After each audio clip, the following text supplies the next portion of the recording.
저는 그녀의 숨소리까지 따라가야 했습니다. 김여정. 남한에서는 북한의 공주 김정은의 여동생으로 알려진 그 사람. 저는 그녀의 직속 의전선전 간부였습니다. 25살에 발탁되어 29살에 탈북하기 전까지 4년간 그녀의 그림자처럼 살았어요. 제 이름은 류정미입니다. 가명이에요. 아직도 북에 있는 가족을 생각하면 진짜 이름을 밝힐 수가 없거든요. 오늘 이 이야기를 하는 건 세상이 알아야 한다고 생각했기 때문입니다. 김여정이 얼마나 이중적인 사람인지, 그리고 그녀 밑에서 일하는 여성들이 어떤 삶을 사는지. 남한 뉴스를 보면 김여정을 카리스마 있는 여성 리더, 북한 최고의 실세라고 표현하더라고요. 맞습니다. 북한에서 그녀의 힘은 강력합니다. 하지만 그 힘이 어디서 나오는지, 누구를 짓밟으며 만들어진 건지는 저희 내부자들 말고는 아무도 모르지요. 제가 김여정 곁에서 본 건 이런 겁니다. 대외적으론 여성의 시대를 열자 여성 동무들이 앞장서야 한다고 말하지만 내부에선 여성 간부들을 일회용품처럼 교체하고 감정적이라며 비하하며 필요 없어지면 아무렇지 않게 제거하는 사람. 저도 처음엔 몰랐어요. 아니, 믿고 싶지 않았죠. 저는 평양예술종합대를 졸업하고 당 선전부에서 인정받아 그녀의 팀에 발탁됐어요. 주변에선 모두 부러워했고 저도 자랑스러웠습니다. 정미동무 자네는 앞날이 밝아. 하지만 시간이 지날수록 깨달았어요. 여기는 영광의 자리가 아니라 언제든 버려질 수 있는 위험한 자리였다는 걸. 그리고 결정적인 순간이 왔습니다. 어느 날 중국 쪽 외교 일정 준비차 내부 문서를 정리하다가 우연히 한 리스트를 봤어요. 23년도 간부 교체 대상자 명단이라는 제목이었죠. 거기에 제 이름이 있었습니다. 류정미 올해까지만. 그 글자를 본 순간 제 심장이 멎는 줄 알았어요. 그리고 그 아래 적힌 문구는 더 충격적이었죠. 후속 배치 함경도 지방당 또는 개인 하사.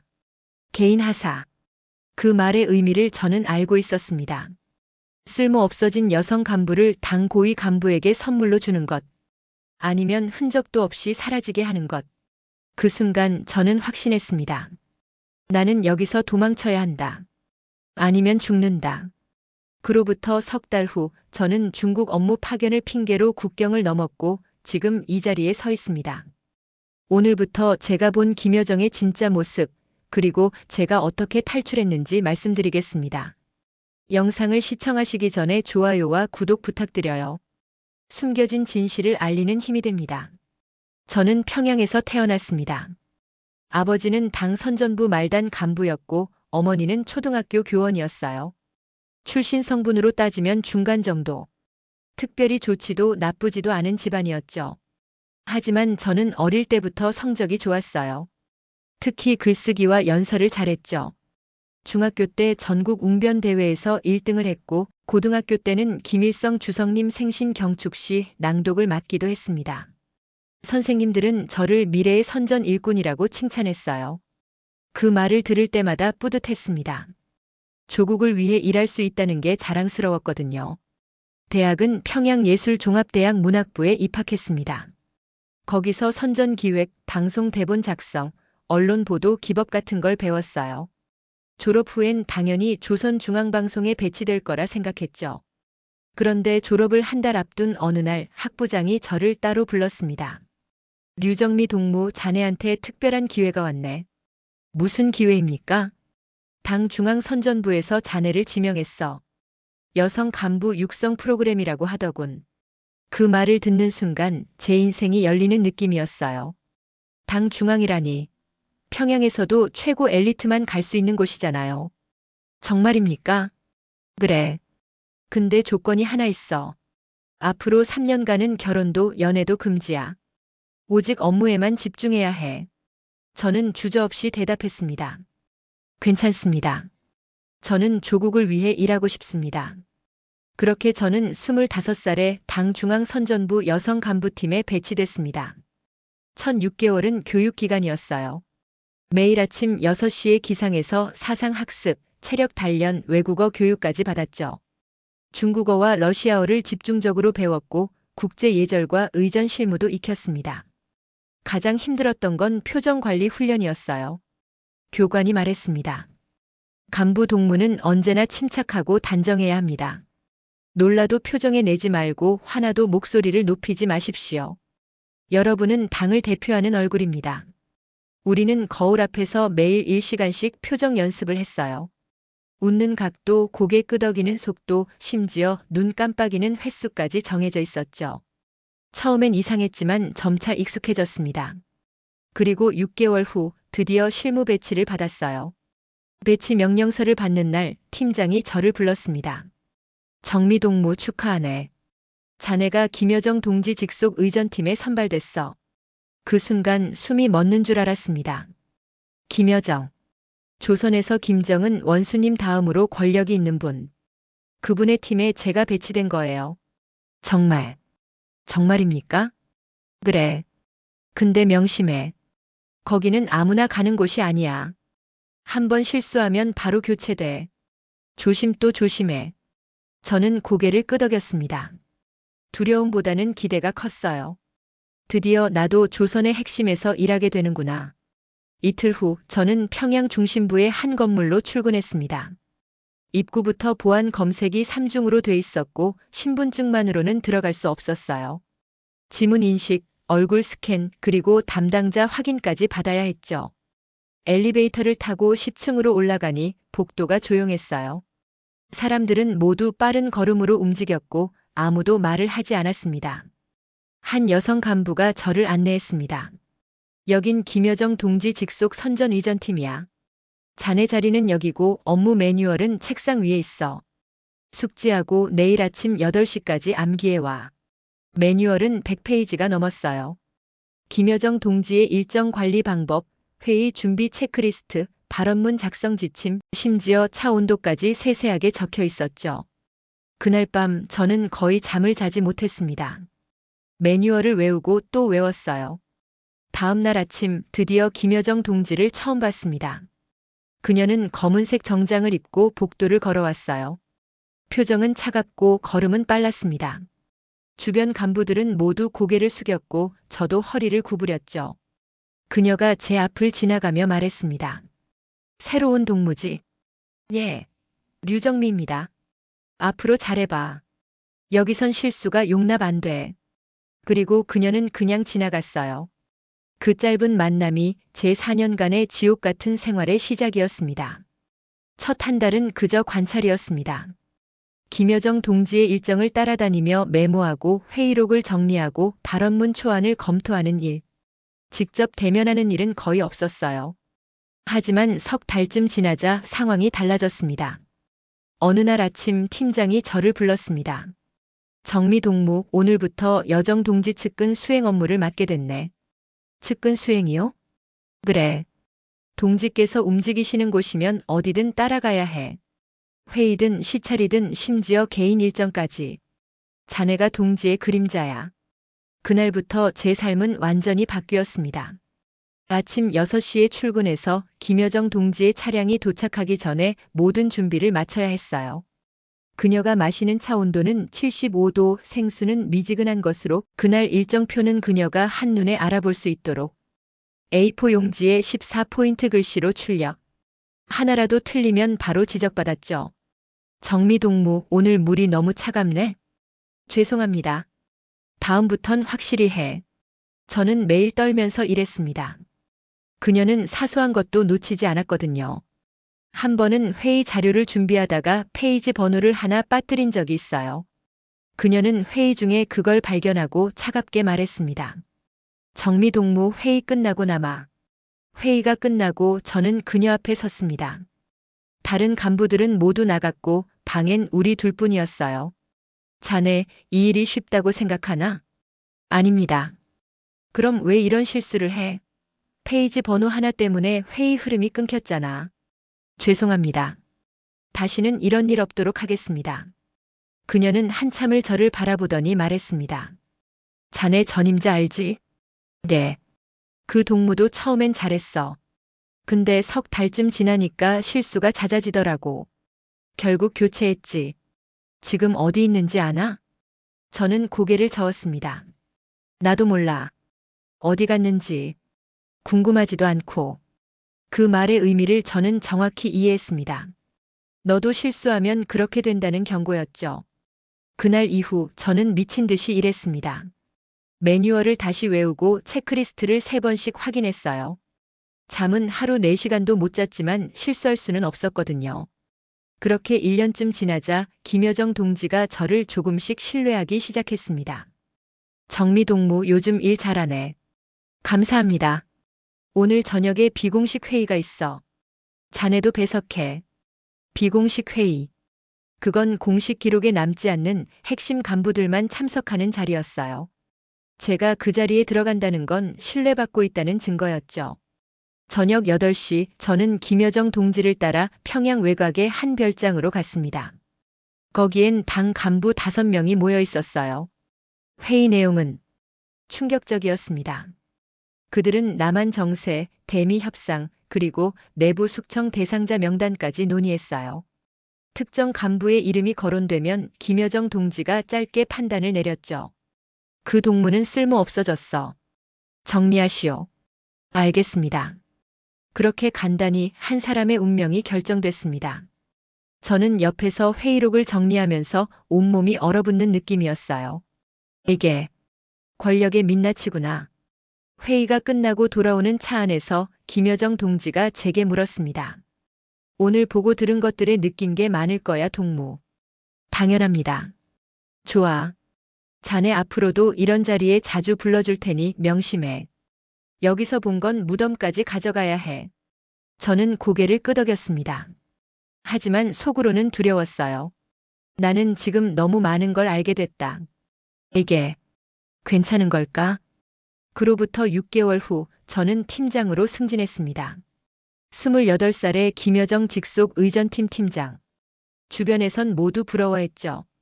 하지만 저는 알고 있었습니다. 이 자리가 얼마나 위험한지. 승진 축하 자리에서 선배 간부 한 명이 제게 조용히 말했어요. 정미야, 조심해. 높이 올라갈수록 떨어질 때 더 아파. 무슨 말씀이세요? 여정 동지는 사람을 오래 곁에 두지 않아. 너무 많이 알게 되면 위험해지거든. 전임 팀장도 그렇게 사라졌어. 그 말이 제 머릿속을 떠나지 않았습니다. 그리고 석 달 후 저는 그 말의 의미를 정확히 깨닫게 됐습니다. 28년도 가을이었습니다. 김여정 동지는 중국 쪽 외교 일정을 준비 중이었고 저는 관련 문서를 정리하는 업무를 맡았어요. 그날 오후 동지의 집무실에서 서류 파일을 가져오라는 지시를 받았습니다. 평소엔 비서가 하는 일이었는데 그날은 비서가 외근 중이어서 제가 대신 가게 됐죠. 집무실 책상 위엔 여러 파일이 쌓여 있었어요. 저는 지시받은 파일을 찾다가 실수로 다른 파일 하나를 떨어뜨렸습니다. 서류들이 바닥에 흩어졌고 저는 황급히 주우려고 몸을 숙였어요. 그때 한 장의 문서가 눈에 들어왔습니다. 제목은 이랬습니다. 23년도 여성 간부 교체 및 재배치 계획. 순간 심장이 쿵 내려앉았어요. 왜냐하면 그 문서는 절대 제가 봐선 안 되는 것이었거든요. 극비 도장이 찍혀 있었죠. 하지만 이미 본 이상 눈을 뗄 수가 없었습니다. 첫 번째 페이지엔 명단이 적혀 있었어요. 최은경 22년 교체 완료 함경도 농장 배치. 박미선 23년 상반기 교체 예정 개인 하사대기. 리수정 23년 하반기 교체 예정 지방당 또는 제거. 그리고 제 이름이 보였습니다.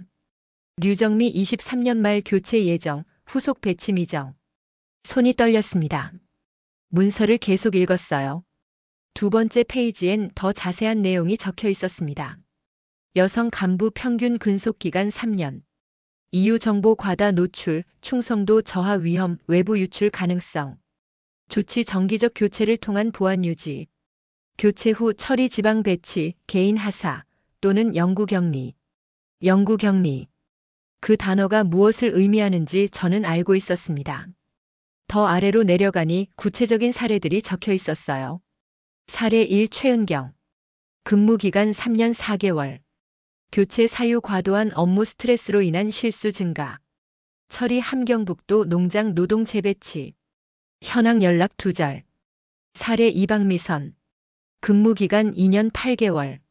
교체 사유 김여정 동지와의 사적 친분 시도. 처리당 고위 간부에게 개인 하사. 현황 평양 외곽 거주 감시 중. 사례 3리 수정. 근무기간 4년 1개월. 교체 사유 비공식 회의 내용 기억력 과다, 보안 위험. 처리 연구 격리 검토 중. 제 손에서 서류가 떨어졌습니다. 이 사람들 모두 제 선배들이었어요. 저보다 먼저 이 자리에 있었던 사람들. 그리고 모두 사라졌죠. 저는 그제야 깨달았습니다.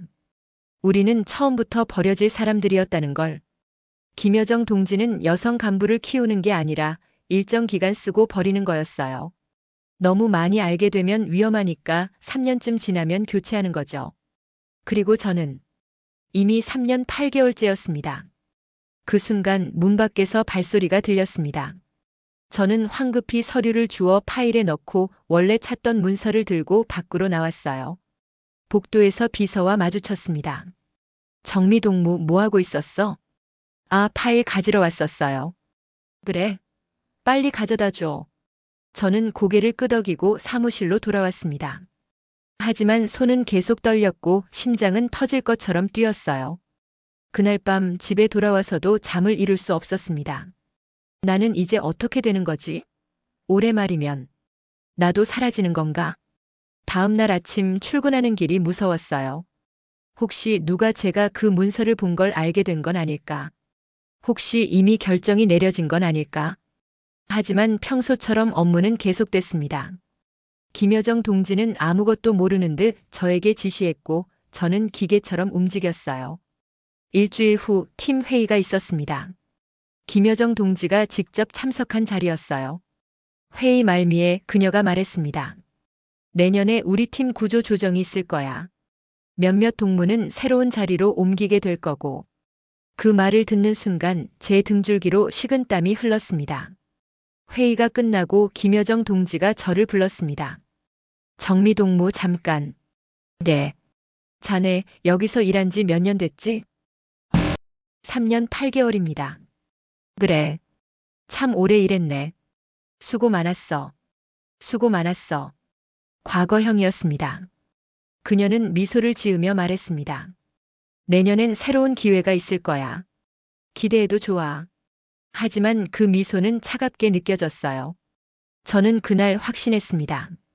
나는 도망쳐야 한다. 지금이 아니면 기회는 없다. 그로부터 2주일 후 제 예감은 현실이 됐습니다. 어느 월요일 아침 출근하니 팀원 한 명이 보이지 않았어요. 김혜란 동무. 저보다 한 살 어린 문서 정리를 담당하던 성실한 동무였죠. 혜란이는요? 다른 팀원이 조용히 대답했습니다. 주말에 재배치 통보 받았대요. 지방으로 내려갔다던데요. 갑자기요? 쉿. 조용히 해. 여기서 그런 거 묻는 거 아니야. 저는 입을 다물었습니다. 하지만 가슴이 철렁 내려앉았어요. 혜란이는 실수도 없었고 업무도 완벽했거든요. 그런데 갑자기 사라졌다는 건 제가 본 그 리스트가 실행되고 있다는 뜻이었습니다. 점심시간 화장실에서 선배 동무 한 명과 마주쳤습니다. 그녀가 제 귓가에 조용히 속삭였어요. 정미야, 너도 조심해. 요즘 분위기가 이상해. 무슨? 내년에 대대적인 교체가 있을 거래. 우리 팀만이 아니라 다른 부서도. 여정 동지가 직접 지시했다던데. 제 손이 떨렸습니다. 선배는 괜찮으세요? 나는 작년에 이미 평가받았어. 올해까지만이라더라. 너도 마찬가지 아니야? 그 말에 저는 아무 대답도 할 수 없었습니다. 한 달 후 또 한 명이 사라졌습니다. 이번엔 박정숙 동무. 저와 같은 기수였고 가끔 점심도 함께 먹던 사이였어요. 아무 예고도 없었습니다. 금요일까지 함께 일하다가 월요일에 출근하니 그녀의 자리가 비어 있었죠. 팀장이 조회 시간에 말했습니다. 박정숙 동무는 개인 사정으로 다른 부서로 이동했습니다. 더 이상 언급하지 마십시오. 개인 사정. 그게 무슨 뜻인지 우리 모두 알고 있었어요. 그날 저녁 저는 정숙이가 살던 기숙사를 몰래 찾아갔습니다. 혹시 그녀가 남긴 흔적이라도 있을까 싶어서요. 하지만 방은 완전히 비어 있었습니다. 침대, 책상, 옷장. 모든 게 깨끗이 정리돼 있었어요. 마치 처음부터 아무도 살지 않았던 것처럼. 복도에서 기숙사 관리원을 만났습니다. 저기 박정숙 동무 어디로 갔는지 아세요? 몰라요. 토요일 새벽에 차가 와서 데려갔어요. 그게 끝이에요. 연락처라도 없어요. 묻지도 마세요. 저는 그날 밤 기숙사로 돌아와 이불을 뒤집어 쓰고 울었습니다. 두려웠어요. 다음은 제 차례일지도 모른다는 생각에. 다음 날 더 충격적인 일이 벌어졌습니다. 김여정 동지가 팀 전체를 회의실로 불렀어요. 긴급 소집이었죠. 우리가 모두 자리에 앉자 그녀가 차갑게 말했습니다. 여러분, 최근 우리 당 내부에서 기강이 해이해지고 있습니다. 누군가 비공식적으로 서로 연락하고 이직한 동무들의 행방을 캐묻고 있다는 보고를 받았습니다. 제 심장이 멎는 줄 알았어요. 제가 정숙이 기숙사를 찾아간 게 보고된 건가? 이런 행위는 조직 기강을 흔드는 중대한 위반인 걸 알 텐데. 앞으로 이런 일이 또 발생하면 해당 동무는 즉시 교화 대상인 줄 알라. 그녀의 눈빛이 제게 머물렀습니다. 몇 초였지만 영원처럼 느껴졌어요. 특히 팀장 동무. 자네가 모범을 보여야지. 이해했나? 예, 동지. 좋아. 해산. 회의가 끝나고 저는 자리로 돌아왔습니다. 다른 팀원들은 아무도 제게 말을 걸지 않았어요. 모두 두려워하고 있었죠. 그날 저녁 숙소로 돌아가는 길에 한 남자가 제게 다가왔습니다. 경비복을 입고 있었어요. 류정미 동무 맞습니까? 네. 이거 전해드립니다. 그는 작은 쪽지를 제 손에 쥐어주고는 빠르게 사라졌습니다. 저는 주변을 살피고 쪽지를 펼쳤어요. 거기엔 이렇게 적혀 있었습니다. 조심하세요. 당신이 다음 명단에 있습니다. 마이너스 친구. 누가 보낸 건지 알 수 없었습니다. 하지만 그 쪽지는 진짜였어요. 그날 밤 저는 결심했습니다. 더 이상 기다릴 수 없어. 기회가 오면 무조건 도망친다. 그리고 석 달 후 그 기회가 왔습니다. 김여정 동지가 중국 외교 일정 준비를 위해 베이징 사전 조율팀을 파견한다고 발표한 날이었죠. 정미 동무, 자네가 책임자로 가게. 그 말을 듣는 순간 저는 알았습니다. 이게 마지막 기회라는 것을. 23년도 11월. 김여정 동지의 중국 방문을 석 달 앞두고 사전 조율팀이 꾸려졌습니다. 팀장은 저였고 팀원은 4명. 의전 담당 2명, 보안 담당 1명, 그리고 통역 1명이었어요. 출발 전날 보위부에서 특별 교육이 있었습니다. 동무들, 이번 중국 파견은 국가 기밀 업무입니다. 외부인과의 접촉은 일절 금지되며 모든 동선은 보고돼야 합니다. 위반 시 즉시 소환됩니다. 교육을 받는 내내 제 심장은 미친 듯이 뛰었어요. 이게 정말 탈출할 수 있는 기회일까? 아니면 제 무덤이 될까? 출발 당일 아침 저는 부모님께 전화를 드렸습니다. 엄마, 저 중국 출장 갑니다. 그래? 조심히 다녀와. 사랑해요, 엄마. 갑자기 왜 그래? 무슨 일 있어? 아니에요. 그냥 말하고 싶었어요. 전화를 끊고 저는 한참을 울었습니다. 이게 마지막 통화가 될지도 모른다는 생각에. 평양에서 베이징까지는 비행기로 2시간. 도착하자마자 우리는 북한 대사관으로 이동했어요. 대사관에서 사흘을 머물며 일정을 조율했습니다. 회의 장소, 숙소, 이동 경로. 모든 게 철저하게 계획됐죠. 나흘째 되는 날 저는 처음으로 대사관 밖으로 나갔습니다. 베이징 시내 호텔을 점검하러 가는 일정이었어요. 보안 담당 동무가 함께 따라왔지만 호텔 내부를 둘러보는 동안 잠시 떨어져 있을 수 있었습니다. 그때 제 옆으로 한 남자가 다가왔습니다. 호텔 직원복을 입고 있었지만 눈빛이 달랐어요. 류정미 동무 맞습니까? 제 심장이 멎었습니다. 누가 제 이름을 알고 있다니. 누구십니까? 저는 탈북 지원 네트워크 소속입니다. 당신이 탈북 의사가 있다는 정보를 받았습니다. 무슨 소리를. 시간이 없습니다. 이거 받으세요. 그는 제 손에 작은 종이 하나를 쥐어줬어요. 여기 적힌 주소로 오늘 밤 11시에 오십시오. 혼자서요. 그럼 도와드릴 수 있습니다.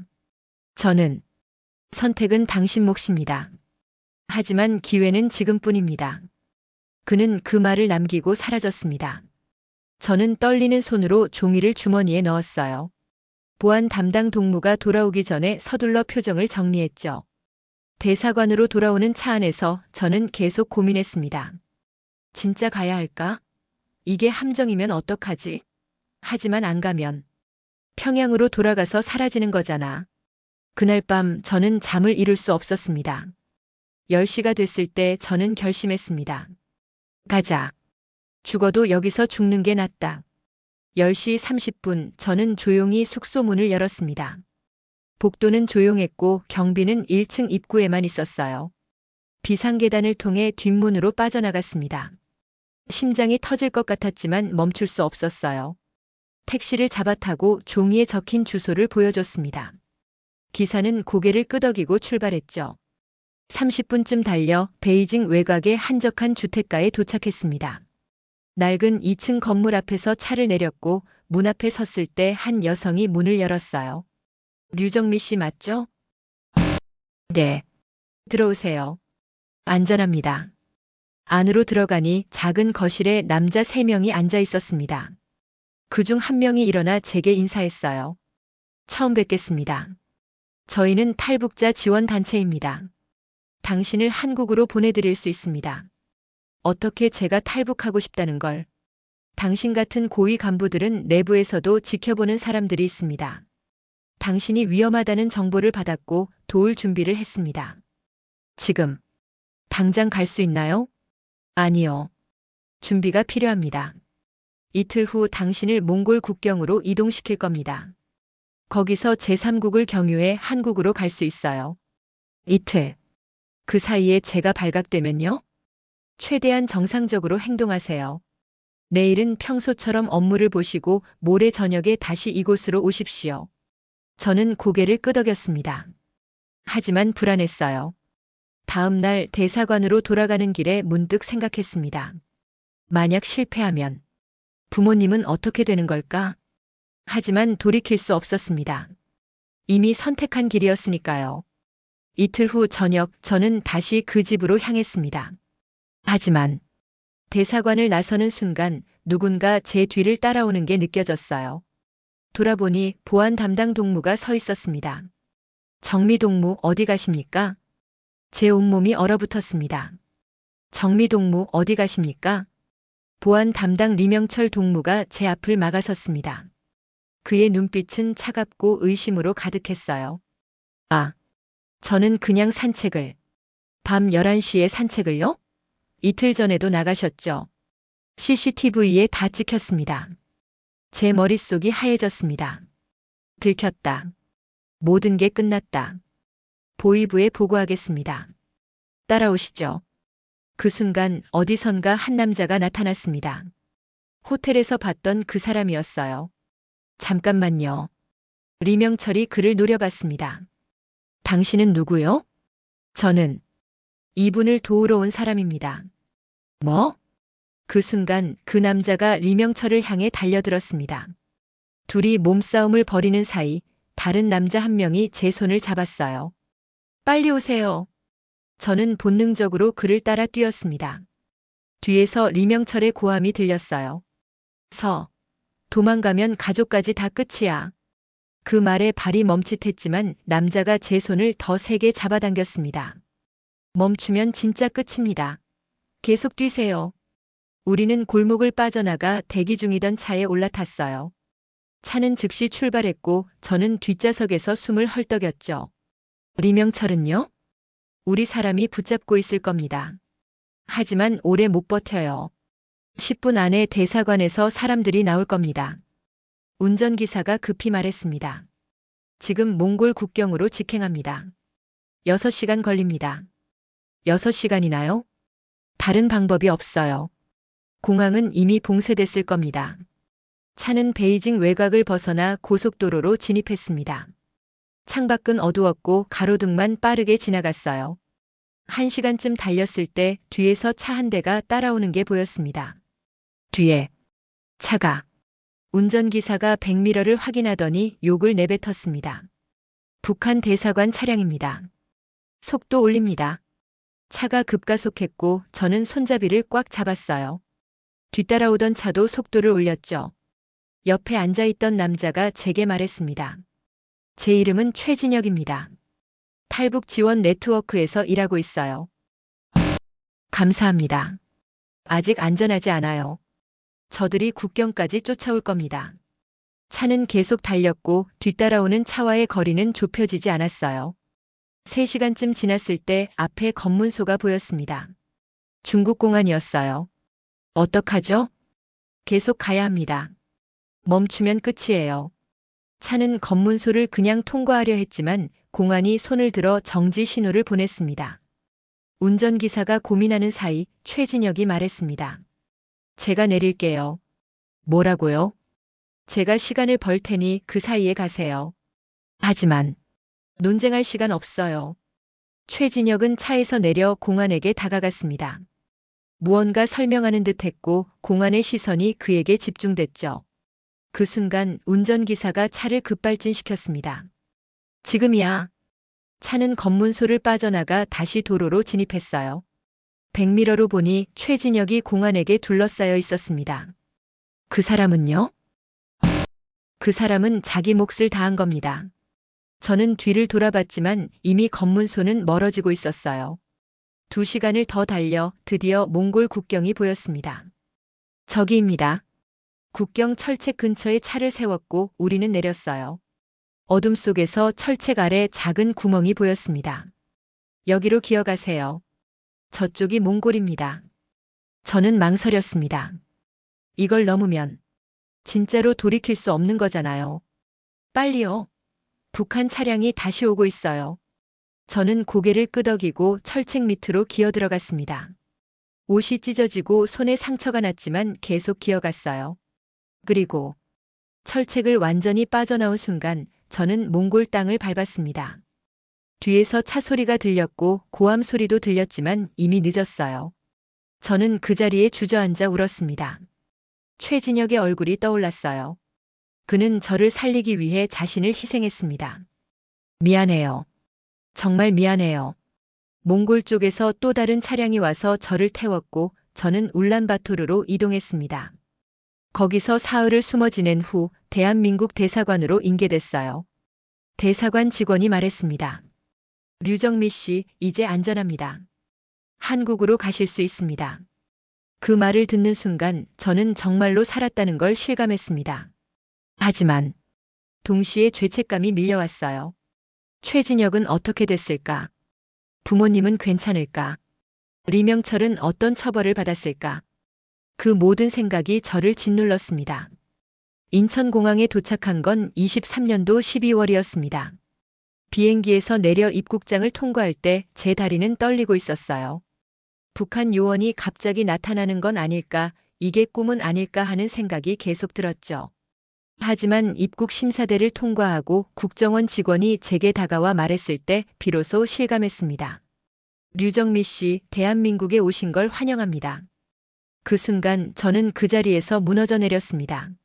하나원에서의 석 달은 혼란 그 자체였습니다. 남한 사회 적응 교육을 받으면서도 계속 악몽을 꿨어요. 김여정 동지가 저를 찾아오는 꿈, 부모님이 끌려가는 꿈, 최진혁이 고문당하는 꿈. 상담사 선생님이 말했습니다. 정미 씨, 이건 외상 후 스트레스예요. 시간이 지나면 나아질 거예요. 정말 나아질까요? 네. 하지만 정미 씨가 먼저 자신을 용서해야 해요. 자신을 용서한다. 그게 무슨 뜻인지 몰랐지만 조금씩 시도했습니다. 하나원을 수료하고 저는 서울의 작은 원룸에 정착했습니다. 처음 받은 정착금으로 가구를 사고 처음으로 제 이름으로 된 통장을 만들었어요. 그리고 대학원 진학을 결심했습니다. 북한 정치를 연구하고 싶었어요. 제가 본 것들을, 경험한 것들을 학문적으로 정리하고 싶었거든요. 입학 면접에서 교수님이 물었습니다. 왜 북한 여성 권력 구조를 연구하고 싶으신가요? 저는 잠시 망설이다 대답했습니다. 제가 김여정의 직속 간부였습니다. 그녀가 얼마나 이중적인지, 여성을 어떻게 이용하는지 직접 봤어요. 그걸 세상에 알리고 싶습니다. 교수님은 놀란 표우로 저를 바라보더니 고개를 끄덕였습니다. 입학을 환영합니다. 대학원에 다니면서 저는 몇몇 언론 인터뷰에 응했습니다. 처음엔 두려웠어요. 제 얼굴과 목소리가 공개되면 북한에서 보복하지 않을까 걱정했죠. 하지만 첫 인터뷰를 마치고 댓글을 읽었을 때 생각이 바뀌었습니다. 이런 증언이 정말 중요합니다. 용기 내주셔서 감사합니다. 김여정의 진짜 모습을 알게 돼서 충격이네요. 계속 말씀해 주세요. 저는 계속 말하기로 결심했습니다. 1년 후 저는 유엔 북한 인권조사위원회에 증언할 기회를 얻었습니다. 스위스 제네바에서 열린 청문회. 저는 수십 명의 국제 인권 전문가들 앞에서 증언했어요. 김여정은 대외적으로 여성 리더십을 강조하지만 내부적으로는 여성 간부들을 3년 주기로 교체하고 쓸모없어진 사람들을 제거하거나 당 간부들에게 하사합니다. 저는 그 리스트를 직접 봤습니다. 제 이름도 거기 있었고요. 청문회장은 숨죽인 듯 조용했습니다. 그래서 저는 도망쳤고 그 과정에서 저를 도와준 최진혁이라는 분이 희생됐습니다. 그분이 어떻게 됐는지 지금도 모릅니다. 증언을 마치고 한 인권 활동가가 제게 다가왔습니다. 정미 씨 증언은 정말 중요합니다. 이게 유엔 보고서에 포함될 거예요. 그럼 뭐가 달라지나요? 북한 정권에 대한 압박이 커집니다. 그리고 무엇보다 진실이 기록으로 남습니다. 지금 저는 서울에서 박사과정을 밟으며 연구를 계속하고 있습니다. 가끔 TV에 나와 북한 정세를 분석하고 강연도 하고 탈북 여성들을 위한 상담도 하고 있어요. 하지만 여전히 밤에는 악몽을 꿉니다. 김여정의 차가운 눈빛, 사라진 동료들의 얼굴, 그리고 최진혁. 작년에 놀라운 소식을 들었습니다. 탈북자 네트워크를 통해 최진혁이 살아있다는 정보가 들어온 거예요. 중국 공안에 잡혔지만 한국 정부의 협상으로 풀려나 지금 한국에 있다고 했죠. 저는 즉시 연락을 시도했고 일주일 후 서울의 한 카페에서 그를 만났습니다. 정미 씨, 진혁 씨, 정말 살아계셨네요. 저는 그 자리에서 울었습니다. 제 때문에 희생된 줄 알았는데 살아있었다니. 괜찮아요. 저도 선택한 일이었어요. 정말 감사합니다. 그날 이후 우리는 가끔 만나 서로의 안부를 묻고 있습니다. 이 영상을 보시는 여러분께 말씀드리고 싶습니다. 김여정은 세상이 생각하는 것처럼 단순한 인물이 아닙니다. 그녀는 철저히 계산된 이미지 뒤에 잔혹함을 숨기고 있어요. 제가 따랐던 여성 지도자는 결국 제가 가장 두려워했던 권력자였습니다. 하지만 저는 이제 자유롭습니다. 제 입으로 제 언어로 말할 수 있어요. 그리고 이 자유를 지키기 위해 계속 진실을 말할 겁니다. 여러분의 관심과 공유 하나하나가 북한에 남아있는 또 다른 저를 구할 수 있습니다. 댓글로 응원해 주시고 이 이야기를 널리 알려주세요. 진실은 언젠가 반드시 승리하니까요. 감사합니다.